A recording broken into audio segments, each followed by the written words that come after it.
Contrary to what you've been told, Lord S did not kill Winston Strong. But one of you in this room is a murderer.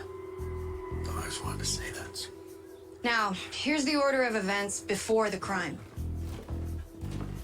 Monique escorted me to Winston's personal quarters just before midnight. I followed, and as Kai entered the yurt, I saw Monique leave. Wait, why did you follow them? If someone summoned your spouse in the dead of night, wouldn't you do the same? The women of the Camarilla all confirm Monique's return. And Monique confirmed that Lourdes was there and didn't leave for several minutes.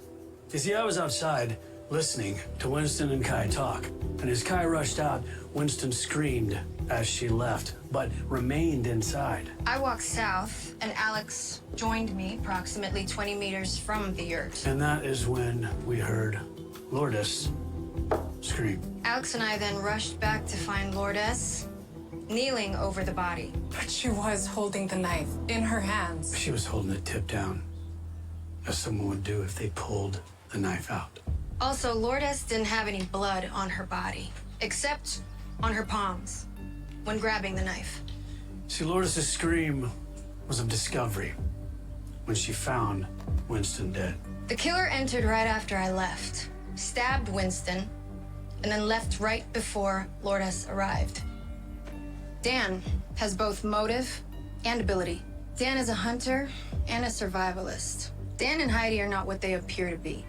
Heidi's stepsister is Camarilla member Monique, who has been on this island for the last 2 years. You see, Dan and Heidi came here to free Monique from Haraya. Motive for murder?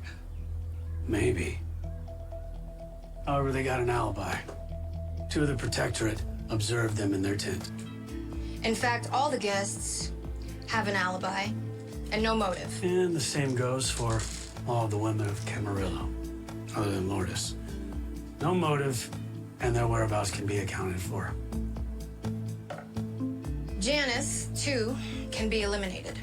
She was with the night guards at the time of Winston's death. However, she is guilty of crimes. Many. No, more on that later. The 3 night guards who were with Janice are also cleared. Which leaves only one more. Someone who had the opportunity, the ability, and a clear motive.